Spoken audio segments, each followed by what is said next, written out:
నేను కరెక్ట్ వేలో ఉన్నాను, అపవిత్రత మనలో ఉండి కూడా కరెక్ట్ వేలో ఉన్నాను అని అనుకున్నంత కాలము ఎవరు ఏం చెప్పినా అది మన హృదయాల్లోనికి వెళ్ళనే. అందుకే ప్రభు అంటున్నారు, అవన్నీ నిన్ను ఏం చేస్తాయంటే చెడుతనము జరిగించేటట్లుగా, అపవిత్రులుగా అవేటట్లుగా చేస్తున్నాయి.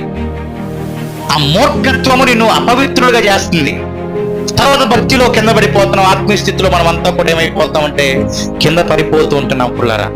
కాబట్టి చిన్న కారణం చాలు మన సాక్ష్యాన్ని కోల్పోవటానికి, చిన్న సంఘటన చాలు మన సాక్ష్యాన్ని మనం కోల్పోవటానికి.